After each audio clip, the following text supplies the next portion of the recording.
اور تو مدین کے لوگوں میں کئی سال ٹھہرا رہا. اب یہ ایک تجربہ ہے موسیٰ علیہ السلام کو. جیسے کہ کسی کو اگر اونچا عہدہ دینا ہوتا ہے تو کمپنی کے مختلف ڈپارٹمنٹ میں اس کو سرکولیٹ کرایا جاتا ہے نا, اس کی انٹرنشپ یہاں مختلف جگہوں پر.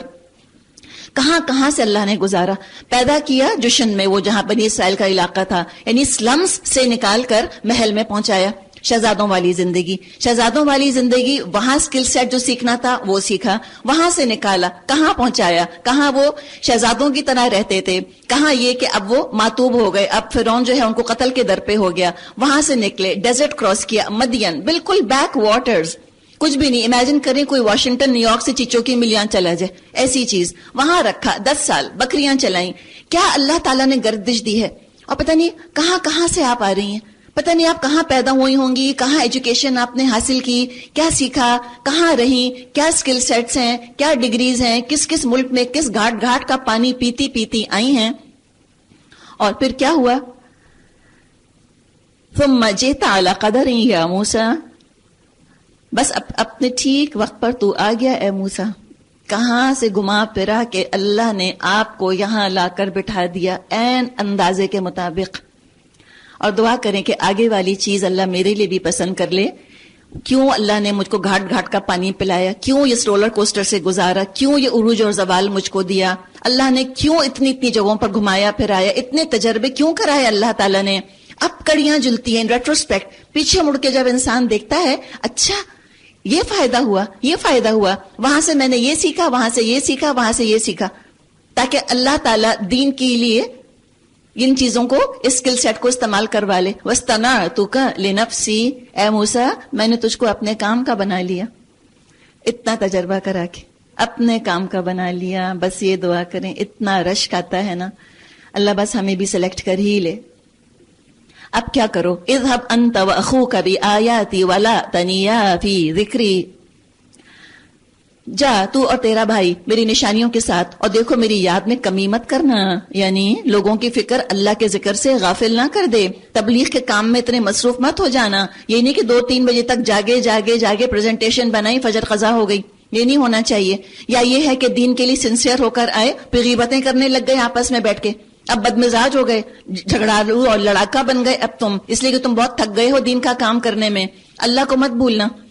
دونوں چیزیں ساتھ لے کے چلنی ہیں. جو مبلغ ہوتا ہے اس کو تو زیادہ ہی عابد, زیادہ ہی زاہد ہونے کی ضرورت ہے, زیادہ ہی ذاکر ہونے کی ضرورت ہے.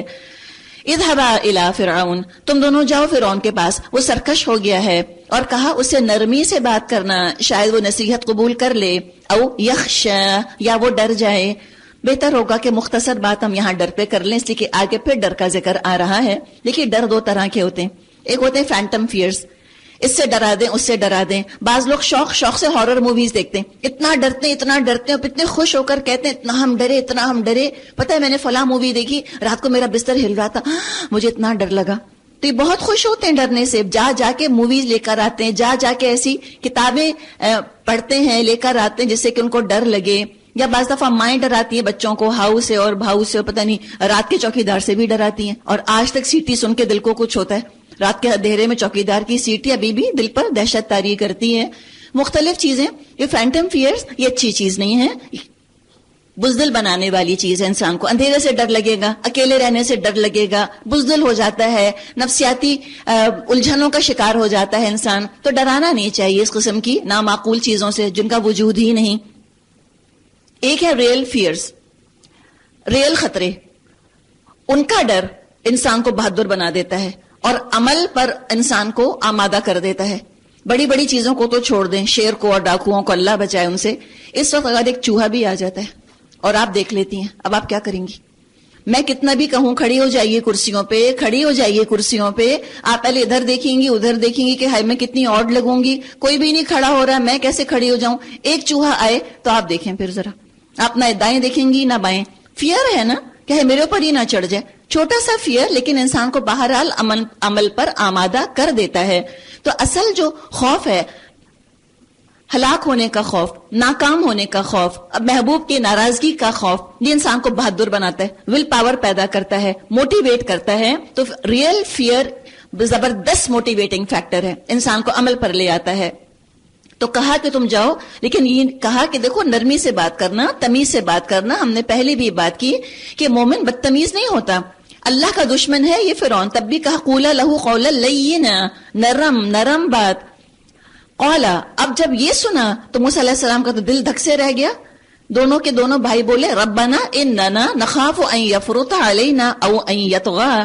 دونوں نے عرض کیا پروردگار ہمیں اندیشہ ہے وہ ہم پر زیادتی کرے گا یا ہم پر پل پڑے گا. فرمایا ڈرو مت، میں تمہارے ساتھ ہوں، سب کچھ سن رہا ہوں اور دیکھ رہا ہوں. جاؤ اس کے پاس اور کہو ہم تیرے رب کے رسول ہیں، بنی اسرائیل کو ہمارے ساتھ جانے کے لیے چھوڑ دے اور ان کو تکلیف نہ دے. ہم تیرے پاس تیرے رب کی نشانی لے کر آئے ہیں اور سلامتی ہے اس کے لیے جو راہ راست کی پیروی کرے. ہم کو وہی سے بتایا گیا ہے کہ عذاب ہے اس کے لیے جو جھٹلائے اور منہ موڑے. اب آگئے، پیغام دے دیا فرعون کو. اب وہ بولا قالا، فرعون نے کہا اچھا تو پھر تم دونوں کا رب کون ہے اے موسیٰ؟ دیکھیے کون نہیں کہا، اس نے کہا ماں. فمن، ہاں من، کون ہے تمہارا رب؟ اس نے پوچھا. آگے پوچھے گا سورہ شعراء میں ہم پڑھیں گے یہ رب تمہارا کیا چیز ہے. کہا یہ کون ہے، اس لیے کہ اپنے آپ کو رب کہا کرتا تھا. موسیٰ علیہ السلام کی ذہانت دیکھیں.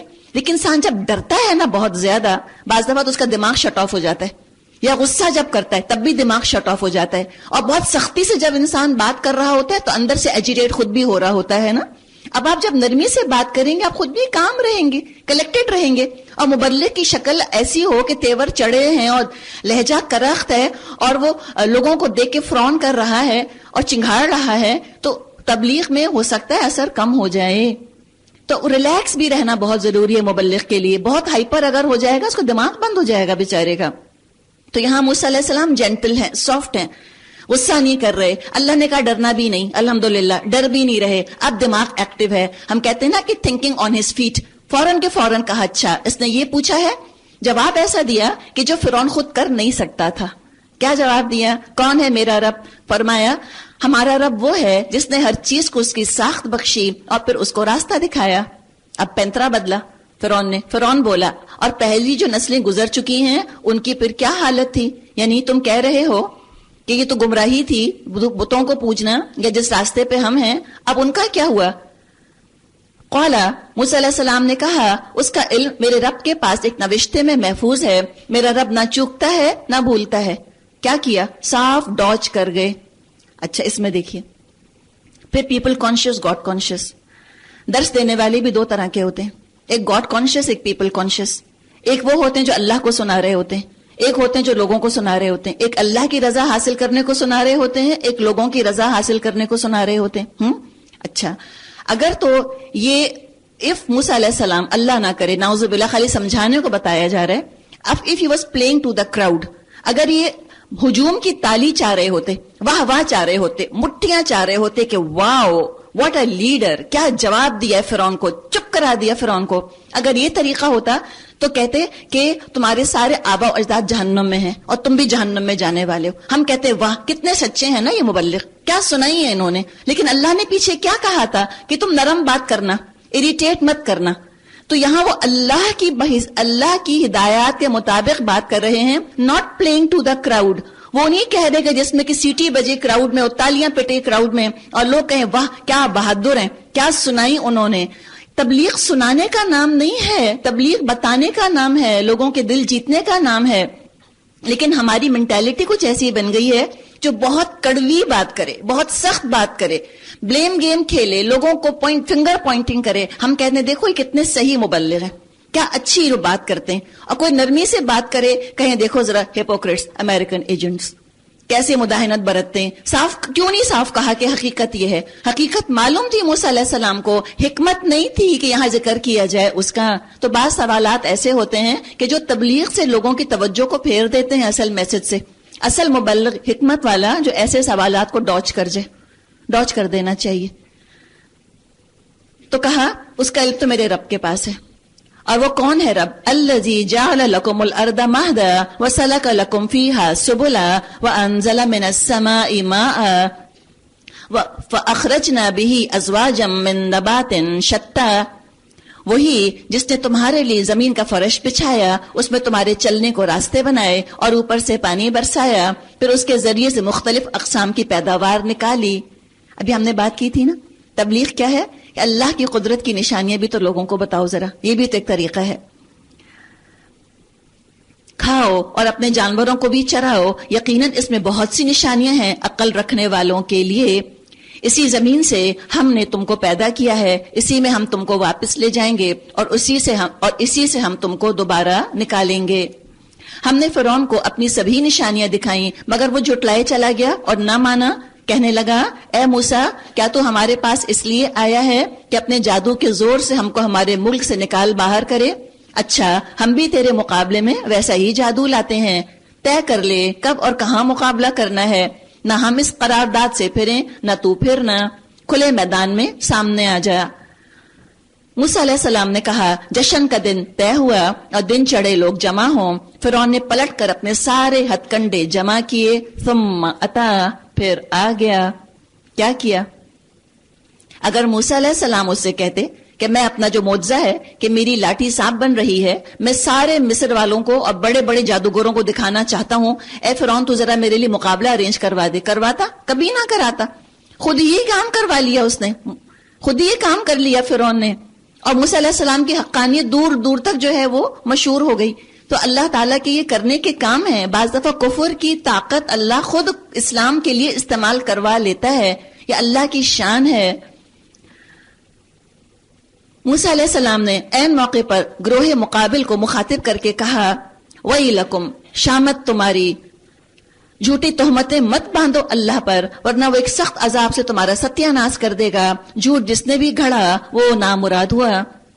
اس موقع پر بھی تبلیغ نہیں چھوڑی، کہہ دیا. کہنے کو تو کہہ ہی دینا چاہیے، کیا پتا کوئی سنی لے. اب کیا ہوا؟ وَتَنَازَعُوا أَمْرَهُمْ، یہ سن کر ان کے درمیان اختلاف رائے ہو گیا اور وہ چپکے باہم مشورہ کرنے لگے. آخرکار کچھ لوگوں نے کہا یہ دونوں تو محض جادوگر ہیں، ان کا مقصد یہ ہے اپنے جادو کے زور سے تم کو تمہاری زمین سے بے دخل کر دیں. اب یہ آگے والی آیت کا ٹکڑا وَيَذْهَبَا بِطَرِيقَتِكُمُ الْمُثْلَىٰ، اور تمہاری مثالی طریقہ زندگی کا خاتمہ کر دیں. لگتا ہے کہ آج اللہ نے نازل کی ہیں یہ آیتیں، کوئی 1450 سال پہلے کا کلام نہیں لگ رہا اور ہزاروں سال پہلے کا واقعہ نہیں لگ رہا. ہر زوال اور شامت زدہ جو کلچر ہوتا ہے، جو اللہ کی نافرمانی پر بیسڈ ہوتا ہے، اس کو لگتا ہے کہ ہم جیسا کلچر تو کسی نے کبھی بنایا ہی نہ تھا. ہم نے انسانوں کے سر پہ یہ بہت ہی بڑا احسان کیا، بڑا کارنامہ انجام دیا ہے جو ہم نے اپنا کلچر ایوالو کیا ہے. اور سب سے بڑا خطرہ اللہ کا کلام اور اللہ کا پیغام پہنچانے والے لگ رہے ہوتے ہیں کہ یہ ہمارے کلچر کو ختم کر دیں گے. اب دیکھیے کیا تھے موسیٰ علیہ السلام، نہتے، کوئی فوج نہیں، کچھ نہیں ان کے ساتھ میں ایک لاٹھی جو صرف سانپی بنتی تھی، توپ تو نہیں بن رہی تھی، اور ساتھ میں ان کا ایک بھائی ہارون علیہ السلام. اتنا خطرہ کہ ان کے تو حشر نشر ان کا ہو گیا کہ یہ دونوں تو آ گئے ہیں اور یہ تو اب ہمارے جو کلچر ہے، جو ہمارا لائف سٹائل ہے، اس کو تو بالکل ختم کر دیں گے. جو بھی اچیومنٹس ہیں آج کے، اگر ہم پیرافریز کریں اس کو، کہ جو آج ویسٹرن سویلائزیشن کی اچیومنٹس ہیں ان کو تو ختم کر دیں گے. کتنا ڈر لگا. جی ہاں، حق کتنی بھی کمزور حالت میں ہو، حق ہوتا ہے. اور اگر کفر ڈر رہا ہے، اگر کبھی آپ کو شک پڑ رہا ہو یہ حق ہے یا نہیں، آپ صرف دیکھ لیں کفر کا ری ایکشن کیا ہو رہا ہے اور یہ حق جو ہے یہ کیا میسج دے رہا ہے. دیکھیے حق بھی دو طرح کے ہیں، ایک بنائن ہے جس سے کفر کو خطرہ نہیں ہے، ان کو اپنے مثالی لائف سٹائل کا خطرہ نہیں ہے. ایک حق ایسا ہوتا ہے جو چیلنج کر رہا ہوتا ہے ان کے طریقہ زندگی کو، جو ایک ریولیوشن کی بات کر رہا ہوتا ہے، جو چینج مائنڈ سیٹ کی بات کر رہا ہوتا ہے کہ دیر از ریولیوشن ان دی ایئر. ویسا حق وہ قابل قبول نہیں ہوتا ویسٹ کو. آج حق دو طرح کے ہیں جس پہ مسلمان عمل کر رہے ہیں. ایک ہے نماز، روزہ، حج، زکات. کفر کو کوئی خطرہ نہیں، یہ پرسنل ہے نا، تو اپنی زندگی میں جو جی چاہتے ہو کرو. کسی ملک کے پریزیڈنٹ نے نماز کے بارے میں بیان نہیں دیا، کسی نے حج کے بارے میں بیان نہیں دیا کہ حج نہیں کرنا چاہیے، اور نہ رمضان کے روزوں کے بارے میں بیان دیا کہ روزے نہیں رکھنے چاہیے. کس چیز پر خطرہ ہے؟ کس چیز پر غلغلہ ہے کہ بڑے بڑے دنیا کے پریزیڈنٹ بات کر رہے ہیں، بڑی بڑی کیبنٹس اس پر بیٹھ کے لیجسلیشن کر رہی ہیں. آپ بتائیں وہ کیا چیز ہے؟ حجاب کے پر کر رہی ہیں نا. جہاد تو ہے ہی، جہاد تو مرد کر رہے ہیں. تو جہاد کو بہت اچھا آپ نے واقعی ریلیٹ کیا ہے دو چیزوں کو. آج دو چیزوں کا خطرہ ہے، جہاد اور حجاب. جہاد جو کہ مسلمان مرد اور حجاب مسلمان عورت، کہ اتنے بڑے بڑے ممالک جو ہیں وہ خفا ہو رہے ہیں. حالانکہ مجھے بتائیں یہ ایک گز کا ٹکڑا کیا کر لے گا؟ یہ جو اس نے اپنے سر پہ یوں ڈالا ہوا ہے، یا اگر اس نے اس کو لے کر اور اپنے اتنے پیارے والے چہرے کو اتنا ڈھانک لیا، اب انہیں کیا تکلیف ہو رہی ہے؟ کیا خطرہ ہے کہ حکومت پہ باقاعدہ قوانین بنائے جا رہے ہیں. ان کو لگ رہا ہے نا کہ ہمارا مثالی کلچر ختم ہو جائے گا. یہ جو ہمارے ساری مختلف جو ہم نے کلچر کے نام پر جو کچھ کیا ہوا ہے، جو کہ اسلام کے مزاج سے اتنا ٹکرا رہا ہے، کتنا خطرہ. کون سی نقاب والی عورت ہے کہ جس نے کہ ان کا کوئی قانون توڑا ہو؟ کتنی، ایک تو بتائیں ساری دنیا کی جو عورتیں ہیں ان میں سے حجابی کتنی کر رہی ہیں؟ خود مسلمانوں کو چھوڑیں، ساری دنیا کی عورتوں کو لیں، خود مسلمان کرتی ہیں نا چند، اور مسلمان بھی کیا ساری کرتی ہیں؟ نہیں، تھوڑی کرتی ہیں. نقاب کتنی کر رہی ہیں؟ آٹے میں نمک کے برابر، فیو تھاؤزینڈ. فرانس وغیرہ میں یا ادھر ادھر آپ دیکھ لیں، اس پہ آپ دیکھیں کہ کوئی چیز ہے پردے کے پیچھے یہ کیا ہو رہا ہے. ان کو معلوم ہے، ان کو پتا ہے یہ ہمارے کلچر، ہماری ویلیوز کا ریجیکشن ہے، اور یہ مسلمان عورت کا کانفیڈنس ہے جو نظر آ رہا ہے. انہوں نے اب تک مسلمان عورت ہی پر کام کیا، اس کو بڑا بدگمان کیا اسلام سے اور اللہ رسول سے.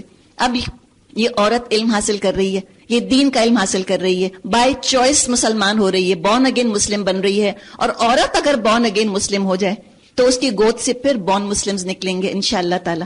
ایسی ہی گودوں سے پھر آپ دیکھیے کیسے مسلمان بچے نکلتے ہیں انشاءاللہ تعالی. تو لہٰذا کہتے ہیں nip the evil according to them, quote unquote, nip the evil ان دا بڈ. اتنی ریسٹرکشن لگاؤ کہ پھر یہ آگے کام ہی نہ کر سکے. تو یہ ساری چیزیں آج بھی ہم دیکھ رہے ہیں. اتنا سا کپڑے کا ٹکڑا کہ اس پر ٹرکی کے جو ہے وہ کمانڈر ان چیف نے بیان دے دیا کہ ہم اپنا سیکولر سسٹم جو ہے اس کو بچائیں گے، اور ہم تو پوری طرح مقابلہ کریں گے ان فورسز کا جو کہ چلی آ رہی ہیں ٹرکی کے اوپر. اور تھا کیا، موف کواکی بیچاری خاتون ہے، وہ حجاب پہن کے کیبنٹ میں آ گئی تھی. اس پر یہ بیان آ رہے ہیں کمانڈر ان چیف کی طرف سے، چیف آف آرم فورسز کی طرف سے یہ بیانات آ رہے ہیں، اور ملکوں کے پریزیڈنٹ بیٹھ کے اس کے اوپر بات کر رہے ہیں. تو آپ سوچئے ذرا، معمولی چیز نہیں ہے. ہم کہیں الحمدللہ اللہ نے ہم سے کام لے لیا. تو یہ اس نے کمنٹ پاس کیا، یہ ان کا خوف، ان کا ڈر یہ تھا. تو کیا کہا، اپنی ساری تدبیریں آج اکٹھی کر لو، ایکا کر کے میدان میں آ جاؤ. بس یہ سمجھ لو آج جو غالب رہا وہی جیت گیا. جادوگر بولے موسیٰ تم پھینکتے ہو پہلے یا ہم پھینکیں؟ موسیٰ نے کہا نہیں، تم ہی پھینکو. یکایک ان کی رسیاں اور ان کی لاٹھیاں ان کے جادو کے زور سے موسیٰ علیہ السلام کو دوڑتی ہوئی محسوس ہونے لگیں. فَأَوْجَسَ فِي نَفْسِهِ خِيفَةً مُوسَىٰ، اور موسیٰ علیہ السلام اپنے دل میں ڈر گئے. ہم نے کہا لا تخف، مت ڈر، تو ہی غالب رہے گا. پھر دیکھیے خوف کا ذکر. اب آپ کہیں کہ بعد دعا پڑھ تو لی تھی نا، رب اشرح لی صدری، پھر کیوں ڈر رہے ہیں موسیٰ علیہ السلام؟ اب وہاں ہزاروں سال پہلے موسیٰ علیہ السلام کا دل دھڑک رہا ہے، یا ہمارا بھی دل دھڑک رہا ہے ان کے ساتھ. تو ایمان والوں کا رشتہ ایسا ہی ہوتا ہے، ہزاروں سال کا فاصلہ ہو یا ہزاروں میل کا، ایک دل کی طرح ایک دوسرے کو محسوس کر رہے ہوتے ہیں، ایک دوسرے کی فیلنگز کو. تو دیکھیے بہادری کیا ہے. بہادری یہ نہیں ہے کسی چیز سے ڈر نہ لگے. بہادری یہ ہے کہ ڈر پر قابو پایا جائے اور وہ کیا جائے جو کرنے کا تقاضا ہے. یہ ہوتی ہے بہادری. تو اللہ نے کہا وَأَلْقِ مَا فِي يَمِينِكَ، پھینک جو تیرے ہاتھ میں ہے. ابھی ان ساری بناوٹی چیزوں کو وہ نگلے جاتا ہے. یہ جو کچھ بنا کر لائے ہیں یہ تو جادوگر کا فریب ہے، اور جادوگر کبھی کامیاب نہیں ہو سکتا خواہ کسی شان سے وہ آئے. آخر کو یہی ہوا، سارے جادوگر سجدے میں گرا دیے گئے اور پکار اٹھے، مان لیا ہم نے ہارون اور موسیٰ کے رب کو. فرعون نے کہا تم ایمان لے آئے قبل اس کے کہ میں تمہیں اس کی اجازت دیتا؟ معلوم ہو گیا یہ تمہارا گرو ہے جس نے تم کو جادوگری سکھائی تھی. اچھا اب میں تمہارے ہاتھ پاؤں مخالف سمتوں سے کٹواتا ہوں اور کھجور کے تنوں پر تم کو سولی دیتا ہوں، پھر تمہیں پتا چل جائے گا ہم دونوں میں سے کس کا عذاب زیادہ سخت اور دیر پا ہے. جادوگروں نے جواب دیا قسم ہے اس ذات کی جس نے ہمیں پیدا کیا، یہ ہرگز نہیں ہو سکتا کہ ہم روشن نشانیاں سامنے آنے کے بعد بھی صداقت پر یعنی تجھے ترجیح دیں. تو جو کچھ کرنا چاہے کر لے، تو زیادہ سے زیادہ بس اسی دنیا کی زندگی کا فیصلہ کر سکتا ہے. ہم تو اپنے رب پر ایمان لے آئے تاکہ وہ ہماری خطائیں معاف کر دے اور اس جادوگری سے جس پر تو نے ہمیں مجبور کیا تھا درگزر فرمائے. اللہ ہی اچھا ہے اور وہی باقی رہنے والا ہے. حقیقت یہ ہے جو مجرم بن کر اپنے رب کے حضور حاضر ہوگا اس کے لیے جہنم ہے جس میں نہ وہ جیے گا نہ مرے گا، اور جو اس کے حضور مومن کی حیثیت سے حاضر ہوگا جس نے نیک عمل کیے ہوں گے، ایسے سب لوگوں کے لیے بلند درجے ہیں، سدا بہار باغ ہیں جن کے نیچے نہریں بہ رہی ہوں گی اور وہ ان میں ہمیشہ رہے گا۔ یہ جزا ہے اس شخص کی جو کہ پاکیزگی اختیار کر لے، جو کہ اپنے آپ کو پاک کر لے۔ دنیا کے لیے کہتے ہیں کہ دنیا مطہرہ ہے، دنیا پاک ہونے کی جگہ ہے۔ اللہ تعالیٰ انسان کو مختلف حالات میں ڈال کر اور ایمان اور عمل صالح کی دولت دے کر اس قابل بنانا چاہتا ہے کہ ہم جنت کے سٹیزن بن جائیں، اس کے ممبرشپ کے قابل ہو جائیں۔ آپ صلی اللہ علیہ وسلم نے فرمایا جنت میں جنتیوں کے لیے 2 باغ چاندی کے ہوں گے، اس کے برتن ہر چیز چاندی کی ہوگی، 2 باغ سونے کے ہوں گے، اس کے برتن چاند اور ہر چیز سونے کی ہوگی۔ لوگوں کے لیے جنت عدن میں اپنے رب کو دیکھنے میں کوئی چیز رکاوٹ نہ بنے گی سوائے اس کے کہ کبریائی کی چادر جو اس کے چہرے مبارک پر ہوگی۔ یہ صحیح مسلم میں حدیث ہے، انشاءاللہ اللہ میں دکھائے تو ہمیں پتا چلے گا کہ ہے کہ ابھی تو ہم امیجن ہی کر سکتے ہیں تھوڑا بہت۔ وَلَقَدْ أَوْحَيْنَا إِلَى مُوسَى، ہم نے موسیٰ علیہ السلام پر وحی کی، اب راتوں رات میرے بندوں کو لے چل اور ان کے لیے سمندر میں سے سوکھی سڑک بنا لے، تجھے کسی کے تعقب کا ذرا خوف نہ ہو اور نہ سمندر کے بیچ سے گزرتے ہوئے ڈر لگے۔ پیچھے سے فرعون اپنے لشکر کو لے کر پہنچا اور پھر سمندر ان پر چھا گیا جیسا کہ چھا جانے کا حق تھا۔ فرعون نے اپنی قوم کو گمراہی کیا، کوئی صحیح رہنمائی نہیں کی۔ تو پتا چلا جو لیڈر ہوتے ہیں ان کا کام ہے رہنمائی کرنا۔ ہم سوچیں میں تو لیڈر نہیں ہوں، آپ کسی بھی کیپیسٹی میں اگر 1 2 4 10 لوگوں پر بھی کچھ نہ کچھ اختیار رکھتی ہیں، چاہے وہ آپ کا خانسامہ ڈرائیور جھاڑو پوچھا کرنے والی ہو، یا وہ آپ کے بچے ہوں، یا کسی انسٹیٹیوشن یا کسی آرگنائزیشن میں آپ کو کوئی پوزیشن حاصل ہو، تو لیڈر تو بن گئے۔ تو بہرحال کام کرنے کا کیا ہے کہ گمراہ نہ کیا جائے، ہدایت کی بات بتائی جائے، ہدایت کا ماحول پیدا کیا جائے۔ یا بنی اسرائیل، اے بنی اسرائیل، ہم نے تم کو تمہارے دشمن سے نجات دی اور دور کی دائیں جانب تمہاری حاضری کے لیے وقت مقرر کیا اور تم پر من اور سلوہ اتارا، کھاؤ ہمارا دیا ہوا پاک رزق اور اسے کھا کر سرکشی نہ کرو ورنہ تم پر میرا غضب ٹوٹ پڑے گا، اور جس پر میرا غضب ٹوٹا وہ تو پھر گر کر ہی رہا۔ البتہ جو توبہ کر لے اور ایمان لائے اور نیک عمل کرے پھر سیدھا چلتا رہے، اس کے لیے میں بہت درگزر کرنے والا ہوں۔ اور کیا چیز تمہیں اپنی قوم سے پہلے لے آئی موسیٰ؟ اس نے عرض کیا وہ بس میرے پیچھے آ رہے ہیں، میں جلدی کر کے تیرے حضور آ گیا اے میرے رب، تاکہ تو مجھ سے خوش ہو جائے۔ فرمایا اچھا تو سنو، ہم نے تمہارے پیچھے تمہاری قوم کو آزمائش میں ڈال دیا اور سامری نے انہیں گمراہ کر ڈالا۔ موسیٰ علیہ السلام سخت غصے اور رنج کی حالت میں اپنی قوم کی طرف پلٹے، جا کر انہوں نے کہا اے میری قوم کے لوگوں، کیا تمہارے رب نے تم سے اچھے وعدے نہیں کیے تھے؟ اب ہم بھی اپنے آپ سے پوچھیں کہ ہمارے رب نے ابھی ہم سے اتنے اچھے اچھے جنت کے وعدے نہیں کیے ہیں نا؟ افطال علیکم العہد، کیا تم کو دن لگ گئے؟ یعنی کیوں نہیں فرما برداری کرتے؟ بتاؤ کس کا انتظار ہے؟ یا تم اپنے رب کا غضب ہی اپنے اوپر لانا چاہتے تھے؟ نہیں، ہم تو نہیں لانا چاہتے، تو کیوں نہیں فرما برداری کرتے؟ فَأَخْلَفْتُمْ مَوْعِدِي، کہ تم نے مجھ سے وعدہ خلافی کی۔ انہوں نے جواب دیا ہم نے آپ سے وعدہ خلافی اپنے اختیار سے نہیں کی، معاملہ یہ ہوا کہ لوگوں کے زیورات کے بوجھ سے ہم لد گئے تھے اور ہم نے بس ان کو پھینک دیا تھا۔ پھر اسی طرح سامری نے بھی کچھ ڈالا اور ان کے لیے بچڑے کی مورت بنا کر نکال لایا جس میں سے بیل کی سی آواز نکلتی تھی۔ لوگ پکار اٹھے یہی ہے تمہارا خدا اور موسیٰ کا خدا۔ موسیٰ اسے بھول گیا، کیا وہ دیکھتے نہ تھے کہ وہ ان کی بات کا جواب دیتا ہے اور نہ ان کے نفع اور نقصان کا کچھ اختیار رکھتا ہے؟ ہارون علیہ السلام موسیٰ کے آنے سے پہلے ہی ان سے کہہ چکے تھے لوگو تم اس کی وجہ سے فتنے میں پڑ گئے ہو، تمہارا رب تو رحمان ہے، بس تم میری پیروی کرو اور میری بات مانو۔ مگر انہوں نے اس سے کہہ دیا ہم تو اسی کی پرستش کرتے رہیں گے جب تک موسیٰ واپس نہ آ جائے۔ کیا ہوا؟ لیڈر جب گیا پیچھے سے بغاوت ہو گئی۔ یہ جب لوگوں کے اندر انا بہت زیادہ ہوتی ہے اور اپنے آپ کو کچھ سمجھنے کا احساس ہوتا ہے، تو اگر لیڈر کسی کو ڈاؤن ڈیلیگیٹ کر گیا ہو تو پھر وہ اس کی بات نہیں سنتے، اس لیے کہ ایٹیٹیوڈ ہوتا ہے نا، اس کو حقیر سمجھ رہے ہوتے ہیں، اپنے سے کمتر سمجھ رہے ہوتے ہیں، اپنے سکل سیٹ کو اعلیٰ سمجھ رہے ہوتے ہیں، اپنے کسی چیز کے اوپر غرور ہوتا ہے، تو ان سے پھر اطاعت نہیں ہوتی، بات نہیں مانی جاتی. تو نہ بات مانی، کہا کہ نہیں ہارون، ہم تمہاری بات نہیں مانتے، ہم تو بس موسیٰ ہی کی سنیں گے صرف. موسیٰ علیہ السلام قوم کو ڈانٹنے کے بعد ہارون کی طرف پلٹے اور کہا، ہارون تم نے جب دیکھا تھا کہ گمراہ ہو رہے ہیں تو کس چیز نے تمہارا ہاتھ پکڑا تھا کہ میرے طریقے پر عمل نہ کرو؟ کیا تم نے میرے حکم کی خلاف ورزی کی؟ ہارون نے جواب دیا، اے میری ماں کے بیٹے، میری داڑھی نہ پکڑ، نہ میرے سر کے بال کھینچ. مجھے اس بات کا ڈر تھا کہ تو آ کر کہے گا تم نے بنی اسرائیل میں پھوٹ ڈال دی اور میری بات کا پاس نہ کیا. موسیٰ علیہ السلام نے کہا، اب دیکھیے بھائی تھے، کیسے موسیٰ علیہ السلام کو کام ڈاؤن کر دیا. عمر میں بڑے تھے، لیکن خالی سالوں کے بڑھ جانے سے بزرگی نہیں آتی. بعض بوڑھے ہو جاتے ہیں، بزرگ نہیں ہوتے. بزرگی کیا ہے؟ یہ انسان کا مائنڈ سیٹ ہے کہ اپنے بڑھتی ہوئی عمر کو نمبر 1 قبول کرے اور اپنی عمر کے حساب سے معاملہ کرے. جذباتی نہ ہو، بہت ری ایکشنری نہ ہو، بہت زیادہ ایموشنل نہ ہو چیزوں کے اندر.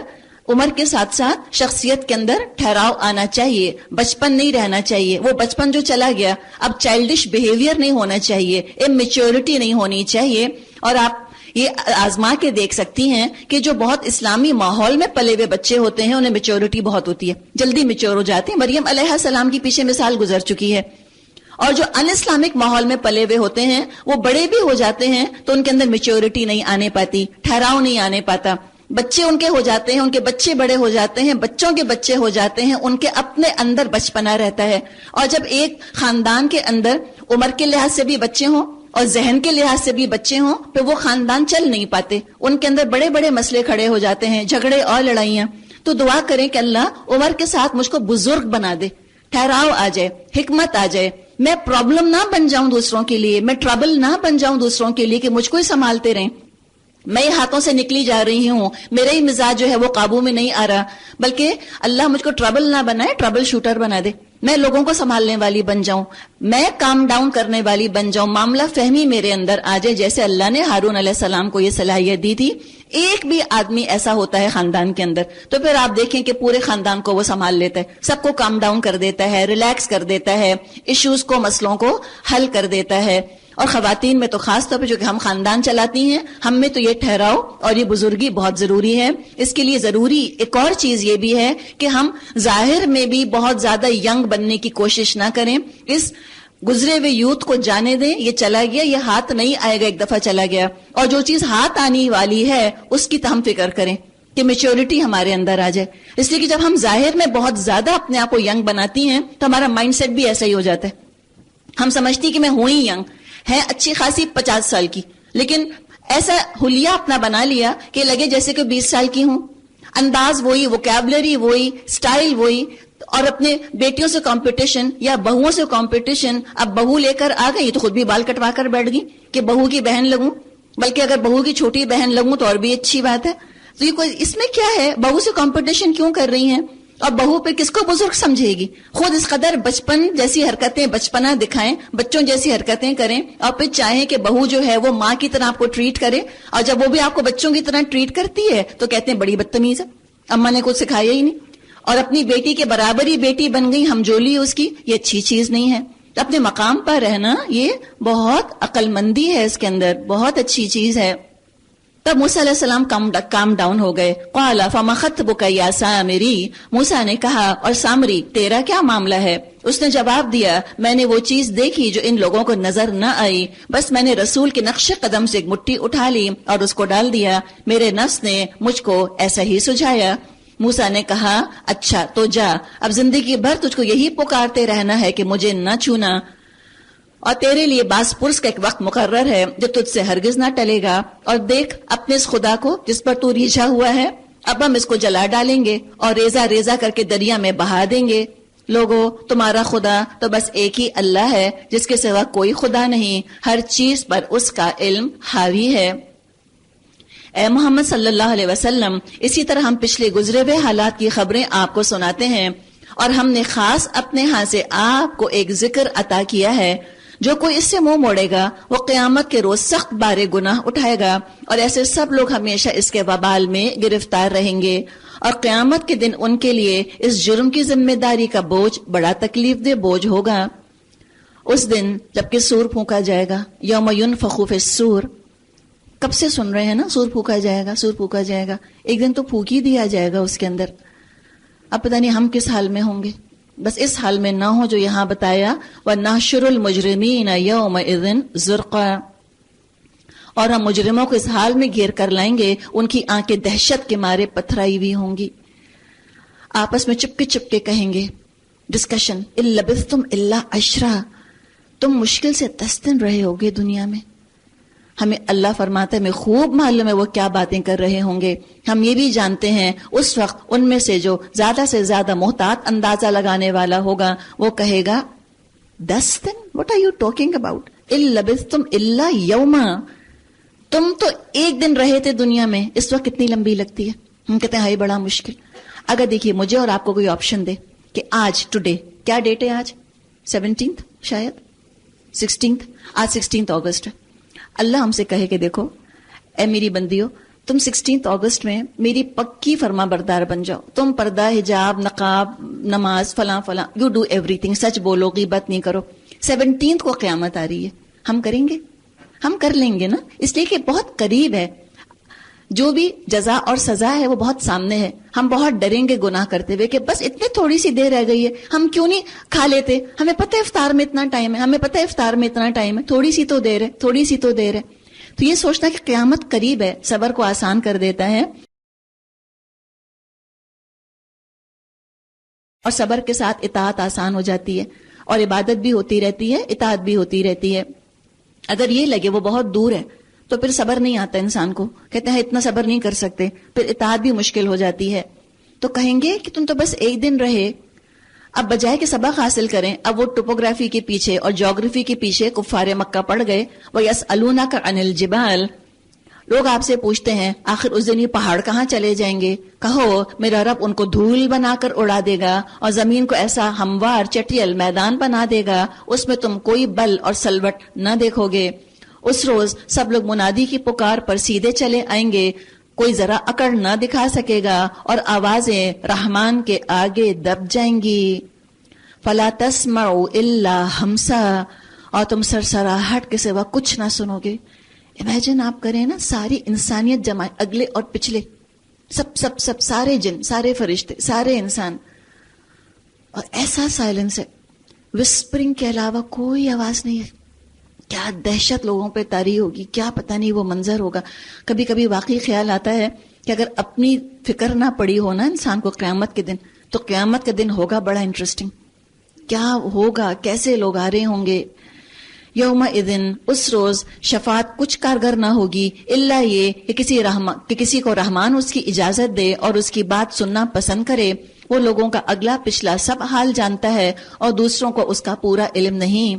لوگوں کے سر اس حی القیوم کے آگے جھک جائیں گے، نہ مراد ہوگا جو اس وقت کسی ظلم کا بارے گناہ اٹھائے ہوئے ہو، اور کسی ظلم یا حق تلفی کا خطرہ نہ ہوگا اس شخص کو جو نیک عمل کرے اور اس کے ساتھ وہ مومن بھی ہو۔ اے محمد صلی اللہ علیہ وسلم، اسی طرح ہم نے اس قرآن عربی کو نازل کیا ہے، ہم نے اسے قرآن عربی بنا کر نازل کیا ہے، اور اس میں طرح طرح سے تنبیہات بھیجی ہیں، شاید یہ لوگ کجروی یعنی ٹیڑھے ہونے سے بچیں، یا ان میں کچھ ہوش کے آثار اس کی بدولت پیدا ہوں۔ بس بالا اور برتر ہے اللہ بادشاہ حقیقی۔ اور دیکھو قرآن پڑھنے میں جلدی نہ کیا کرو جبکہ تمہاری طرف اس کی وحی تکمیل کو نہ پہنچ جائے، اور دعا کرو کیا رب زدنی علما، اے پروردگار مجھے مزید علم عطا فرما۔ علم کا اضافہ بہت بڑی نعمت۔ دنیا کی دولت تو خرچ کرنے سے کم ہو جاتی ہے، علم کی دولت خرچ کرنے سے بڑھ جاتی ہے۔ دنیا کی دولت ہمیں اس کی حفاظت کرنی ہوتی ہے اور علم ہماری حفاظت کرتا ہے۔ کسی نے کہا ہے کہ علم کے 5 درجے ہیں۔ خاموش رہنا سیکھے، ہم بھی جو کورس کرتے ہیں اس میں ہم یہ بھی سکھاتے ہیں خاموش رہنا، خاموش رہنا سیکھے، پھر توجہ سے سننا سیکھے، کنسنٹریٹ کرے۔ کسی نے کہا ہے نا کہ دیکھو کہیں تمہاری زبانیں تم کو بہرا نہ کر دیں، جب بہت بولتے ہیں تو کہاں سنائی دیتا ہے؟ تو پہلی چیز خاموش، پھر توجہ سے سنو. نمبر 3 جو سنے اس کو یاد رکھے. نمبر 4 جو معلوم ہو جائے اس پر عمل کرے. اور نمبر 5 جو علم حاصل ہو اس کو پھیلائے. سفیان ثوری نے فرمایا ہے کہ علم عمل کو پکارتا ہے، علم عمل کو پکارتا ہے، تھیوری پریکٹس کو پکارتی ہے. جواب نہیں پاتا رخصت ہو جاتا ہے، چلا جاتا ہے. وَلَقَدْ أَحِدْنَا إِلَىٰ آدَمَ مِنْ قَبْلُ فَنَسِيَ وَلَمْ نَجِدْ لَهُ عَزْمًا. ہم نے اس سے پہلے آدم کو ایک حکم دیا تھا مگر وہ بھول گیا اور ہم نے اس میں عزم نہ پایا. یاد کرو وہ وقت جب ہم نے فرشتوں سے کہا تھا آدم کو سجدہ کرو تو وہ سب تو سجدہ کر گئے مگر ایک ابلیس تھا انکار کر بیٹھا. اس پر ہم نے آدم سے کہا دیکھو یہ تمہارا اور تمہاری بیوی کا دشمن ہے، ایسا نہ ہو یہ تمہیں جنت سے نکلوا دے. یہ بھی بڑی ایسے مزے کی بات ہے جو آ رہی ہے. اللہ نے آدم علیہ السلام سے کہا بنیادی طور پہ مرد کی ذمہ داری ہے اپنے خاندان والوں کو دین سکھانا، بتانا، انتظام کرنا. اور جب مرد کی فطرت پرورٹ ہو جاتی ہے تو اگر بیوی خود انیشیٹو لے کر اور خود اگر بیوی دین کا علم حاصل کرنے جائے اس کو بھی پکڑ کر گھسیٹتے ہیں پیچھے، خبردار تم نے دین کا علم حاصل کیا. یہاں اللہ تعالیٰ نے آدم علیہ السلام کے ذمہ دیکھی ساری باتیں کہہ دی. شیطان کے بارے میں ان کو بتا دیا تمہارا تمہاری بیوی کا دشمن ہے، ایسا نہ ہو یہ تمہیں جنت سے نکلوا دے اور تم مصیبت میں پڑ جاؤ. یہاں تو تم کو یہ آسائشیں حاصل ہیں کہ نہ بھوکے ننگے رہتے ہو، نہ پیاس اور دھوپ تمہیں ستاتی ہے. لیکن شیطان نے اس کو پھسلایا. قال بولا یا آدم، اے آدم، هل ادلک، کیا میں بتاؤں؟ یہ ٹیمپٹیشن کا انداز آپ دیکھیں، بتاؤں کہ نہیں بتاؤں؟ انفارمیشن چاہیے تم کو، چلو دیکھو سوچ رہا ہوں کیا کہوں. اب اس طرح انسان کے اندر ایک تجسس پیدا ہوتا ہے، شوق پیدا ہوتا ہے کہ اچھا نہیں بتاؤ، اچھا بتاؤ. تو گناہوں کی بات بتاتا ہے اور اس میں سسپینس کریٹ کرتا ہے اور ٹیمپٹ کرتا ہے اس طریقے سے. کیا کہا؟ اللہ شجرۃ الخلد، ہمیشگی کے درخت کی طرف. این ممکن ہے اس نے کہا ہو کہ نہیں نہیں یہ وہ درخت نہیں ہے جس سے اللہ نے روکا ہے تم کو، یہ تو ہمیشگی کے درخت ہے، وہ درخت تو کوئی اور تھا. اس طرح بھی باتیں کرتا ہے، کس طرح ورغلاتا ہے، حرام کو حلال دکھاتا ہے اور کہتا ہے کوئی حرج نہیں، اس سے تھوڑی روکا، وہ تو وہ چیز تھی، وہ تو فلاں چیز تھی. جیسے آج ہمارے پاس بھی پینترا بدل کر آتا ہے. کہا تمہیں وہ درخت بتاؤں جس سے ابدی زندگی اور لازوال سلطنت حاصل ہوتی ہے. آخر دونوں میاں بیوی اس درخت کا پھل کھا گئے. نتیجہ یہ ہوا فوراً ہی ان کے سطر ایک دوسرے کے آگے کھل گئے اور لگے دونوں اپنے آپ کو جنت کے پتوں سے ڈھانکنے. اب دیکھیے ایک غلطی ہوئی، چین ری ایکشن، ایک غلطی ہوئی، اس کا نتیجہ ریپرکشنز کیا ہوئے؟ لباس اتر گئے. اب جب دیکھا کہ اوہ یہ ہو رہا ہے، ریئلائزیشن ہٹ کیا فوراً، تو فوراً انہوں نے ڈیمیج کنٹرول کر لیا. جسم کے وہ حصے کھلے جو نہیں کھلنے چاہیے تھے، فوراً ڈھانکنے لگ گئے. اور یہ فطرت کے اندر موجود ہے. کون سا درس سن کر آئے تھے؟ کون سی برین واشنگ ہوئی تھی؟ کیا ہوا تھا؟ کچھ بھی نہیں. یہ تو انسان کی فطرت میں ہے. اوریجنل ہیومن بینگز ہیں جو اسی طرح بہیو کرتے ہیں. اب ہم کیا کریں؟ شیطان کیسے آتا ہے؟ بعض دفعہ شیطان فیشن کے راستے سے بھی آتا ہے اور کہتا ہے کہ اب یہ کرو، اب یہ کرو. تو ہم ڈیمیج کنٹرول کیسے کریں؟ ہم بھی ذرا اپنے کپڑوں کو دیکھ لیں کہ اللہ تعالیٰ نے جن جن میرے جسم کے حصوں کو کہا ہے کہ نامحرم مردوں کے آگے ان حصوں کو ڈھکنا چاہیے، ہم ڈھانک لیں ان کو، ڈیمیج کنٹرول کر لیں. ہم انشاءاللہ ہو سکتا ہے. خالی سوچ کر بیٹھے تو نہ رہیں. بازار میں سب اویلیبل ہے، بیلیں بھی ہیں اور کپڑے بھی ہیں اور بہت خوبصورتی کے ساتھ کام کیا جا سکتا ہے کہ ہم اچھے بھی لگیں اور ہم اللہ کو بھی اچھے لگیں اور فیشن کا تقاضا بھی پورا ہو. تو یہ کہیں ہمیں دیکھنا ہے، کہیں یہ شیطان فیشن کے نام پہ تو نہیں آ رہا. ہم کہیں گے ہاں ملاؤں کو تو فیشن پسند ہی نہیں. کیوں نہیں پسند؟ بہت اچھی چیز ہے، لیکن شیطان اچھا نہیں لگتا. وہ فیشن کے راستے پہ آ کر ہم کو بٹکائے نا. ہم کیوں نہ فیشن کو اسلامائز کر لیں. اب کیا ہوا؟ وَعَصَىٰ آدَمُ رَبَّهُ فَغَوَىٰ، آدم نے اپنے رب کی نافرمانی کی اور راہ راست سے بھٹک گئے. پھر اس کے رب نے اس کو برگزیدہ یعنی چن لیا اور اس کی توبہ قبول کر لی اور اس کو ہدایت بخشی اور فرمایا تم دونوں فریق یہاں سے اتر جاؤ، تم ایک دوسرے کے دشمن رہو گے. اب اگر میری طرف سے تمہیں کوئی ہدایت پہنچے تو جو کوئی میری اس ہدایت کی پیروی کرے گا وہ نہ بھٹکے گا نہ بدبختی میں مبتلا ہوگا. یعنی کون کون اتر رہا ہے؟ دیکھیں کیا کیا دیا تھا. فرسٹ آف آل آدم علیہ السلام کو علم دیا تھا. اگر وحی کی روشنی میں علم کو استعمال کیا جائے گا یہ علم انسان کو نقصان نہیں دے گا. نمبر 2 آدم علیہ السلام کو بیوی دی تھی عورت کی شکل میں. اگر وہی کی روشنی میں یہ مین وومن ریلیشن شپ، یہ جینڈر ریلیشن شپ کنٹرول کیا جائے گا، بیوی وہی کچھ کرے گی جو اللہ نے اس سے کہا، میاں وہی کچھ کرے گا جو اللہ نے کہا، یہ آپس میں دشمن نہیں بنیں گے، یہ جینڈر وارز نہیں ہوں گی. پھر کیا؟ شیطان تو ہے ہی دشمن. وہی کی روشنی انسان حاصل کر لے گا، شیطان کی دشمنی نقصان نہیں پہنچائے گی. اور اگر وہی کی روشنی میں کام نہیں کیا تو یضل بھی ہوگا، یشقا بھی ہوگا، بٹکے کا بھی، بدبخت بھی ہوگا.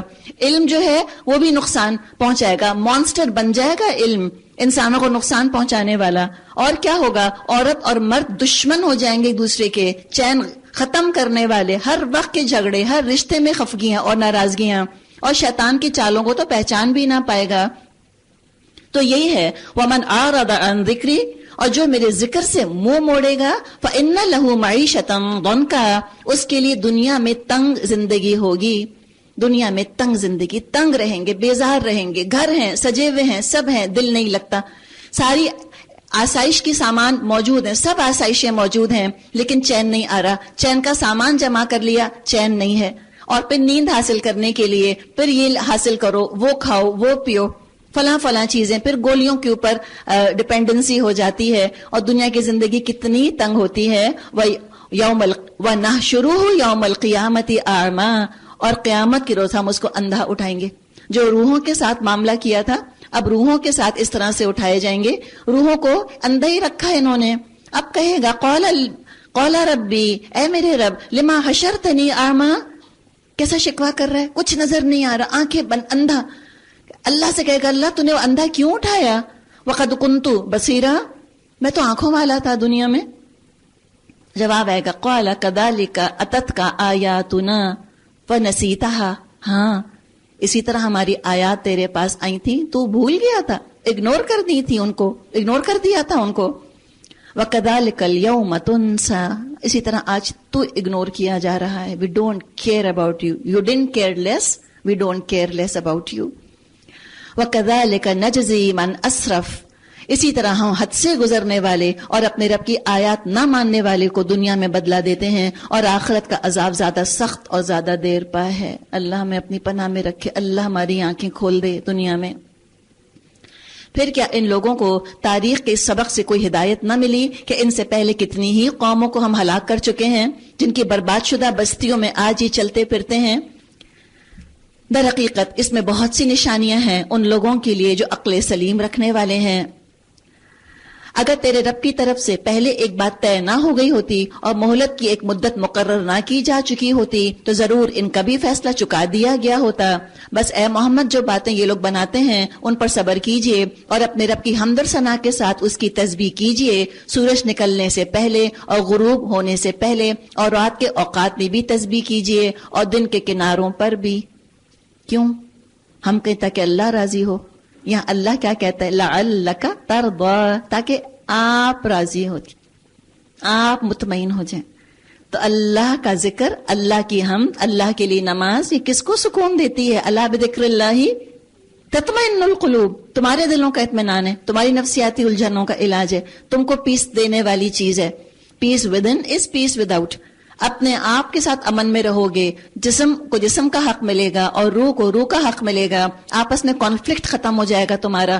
کانفلکٹ ریزولوشن چاہتے ہو؟ پہلے اپنے اندر کے کانفلکٹ کو تو دور کرو، پھر دیکھو اللہ کی یاد کو استعمال کرو، پھر دیکھو تم کتنے خوش ہوگے، کتنے راضی ہوگے. وَلَا تَمُدَّنَّ عَيْنَيْكَ، اور دیکھو نگاہ اٹھا کے بھی مت دیکھنا اس دنیاوی زندگی کی شان و شوکت کی طرف جو ہم نے ان میں سے مختلف قسم کے لوگوں کو دے رکھی ہے. وہ تو ہم نے ان کو آزمائش میں ڈالنے کے لیے دی ہے، اور تیرے رب کا دیا وہ رزق حلال ہی بہتر اور پائیدار ہے. آپ صلی اللہ علیہ وسلم نے فرمایا، مجھے تم لوگوں کے بارے میں جس چیز کا سب سے زیادہ خوف ہے وہ یہ ہے کہ دنیا کی زینت اور دولت تم پر کھول دی جائے گی اور تم اسی کے گرویدہ ہو جاؤ گے. تو استعمال کریں. جب ہمارا دین اتنا خوبصورت ہے کہ جس نے ہمارے لیے ہماری وانٹس پوری کرنے کی بھی گنجائش رکھی ہے، ہم اس حد کو پھلانگ کر ہم حرام میں کیوں پڑیں؟ ڈیسپریٹ تو وہ ہونا کہ جس کا دین سخت ہو، جس میں کہ نیڈز پوری کرنے بمشکل اجازت ہو اور وانٹس کی تو اجازت ہی نہ ہو، تو ہم کہیں کہ بھئی دین نے گنجائش نہیں چھوڑی، ہم کیا کریں؟ اتنی فلیکسیبلٹی، اتنی وسعت. بار بار ہم نے پڑھا کلو واشربو، کلو واشربو، کھاؤ اور پیو، کھاؤ اور پیو. شیطان کہتا ہے نہیں تصرفو، اسراف کرو گے تو مزہ آئے گا، گناہ کرو گے تو انٹرٹینمنٹ ہوگی. تو نہیں، یہ تو زہرا ہے، یہ تو بس فریش کھلا ہوا پھول اس کو زہرا کہا جاتا ہے، اور کتنی جلدی مرجھا جاتا ہے. دنیا کی نعمتیں کتنی جلدی اسٹیل ہوتی ہیں، اور گناہوں کے ساتھ حاصل جو کی گئی ہوتی ہیں اس میں مزہ کم سے کم ہوتا چلا جاتا ہے. اس چیزیں موجود ہوتی ہیں، ہم کو پلیجر نہیں دے رہی ہوتی، گناہ کے ساتھ پلیجر کم ہو جاتا ہے. تبھی تو آپ دیکھیں کہ لوگ پھر کس قدر پہلے الکوہل میں، اس کے بعد ڈرگز میں، پھر الکوہل کا اور ڈرگز کا کمبینیشن بناتے ہیں، اور کتنے گناہوں کا کمبینیشن بناتے چلے جاتے ہیں ٹو گیٹ اے ہائی. وہ ہائی نہیں ملتا ان کو، ڈپریشن اور ڈپریشن اسی میں چلے جاتے ہیں. یہ کتنا بڑا عذاب ہے خود دنیا کا. کیسی دنیا کی زندگی خود تنگ ہے، گھروں میں گنجائش نہیں ہے، میاں بیوی سے نہیں بنتی، ایک دوسرے پہ ٹرسٹ نہیں ہے، اولاد جو ہے سوہانے روح بن کے رہ گئی ہے، ماں باپ کے آگے زبان چلاتی ہے، ماں باپ اولڈ ہوم میں پڑے ہیں. یہ تو دنیا کا حال ہے. تو خوشیاں کہاں سے ملیں گی بتائیں؟ کتنی تنگ زندگی ہے واقعی. گھر تو بنا لیے لیکن ہاؤزز بنا لیے نا، ہومز بنانے نہیں آئے. بات تو ساری یہ اسٹینڈرڈ آف لیونگ اتنا اونچا کر لیا لیکن کوالٹی آف لائف تو کچھ بھی نہیں ہے. تو یہ ہے واقعی ٹریجڈی ہے آج کی دنیا کی، اور اللہ نے اس کا حل ہمیں بتا دیا. اور کیا کرو؟ وَأْمُرْ أَهْلَكَ بِالصَّلَاةِ، اور اپنے اہل و عیال کو نماز کی تلقین کرو. وَاسْتَبِرْ عَلَيْهَا، خود بھی اس کے پابند رہو. ہم تم سے کوئی رزق نہیں چاہتے، رزق تو ہم ہی تم کو دے رہے ہیں، اور انجام کی بھلائی تقوی کے لیے ہے. وہ کہتے ہیں یہ شخص اپنے رب کی طرف سے کوئی نشانی یعنی معجزہ کیوں نہیں لاتا؟ اور کیا ان کے پاس اگلے صحیفوں کی تمام تعلیمات کا بیان واضح نہیں آ گیا؟ اگر ہم اس کے آنے سے پہلے ان کو کسی عذاب سے ہلاک کر دیتے تو پھر یہی لوگ کہتے اے پروردگار تو نے ہمارے پاس کوئی رسول کیوں نہ بھیجا؟ یعنی مشرکین مکہ کا ذکر ہے. فنتبع، تو ہم تیری آیات کی پیروی کرتے. من قبل ان نذل ونخزى، اس سے پہلے کہ ہم ذلیل اور رسوا ہوتے. اے محمد صلی اللہ علیہ وسلم ان سے کہیے ہر ایک انجام کار کے انتظار میں ہے، بس اب منتظر رہو، ان قریب تم کو معلوم ہو جائے گا. من اصحاب الصراط السوی ومن اهتدى، کون سیدھی راہ چلنے والے ہیں اور کون ہدایت یافتہ ہیں، پتہ چل جائے گا. وآخر دعوانا ان الحمد للہ رب العالمین. سبحانك اللهم وبحمدك نشهد ان لا اله الا انت نستغفرك ونتوب اليك. السلام علیکم ورحمۃ اللہ وبرکاتہ.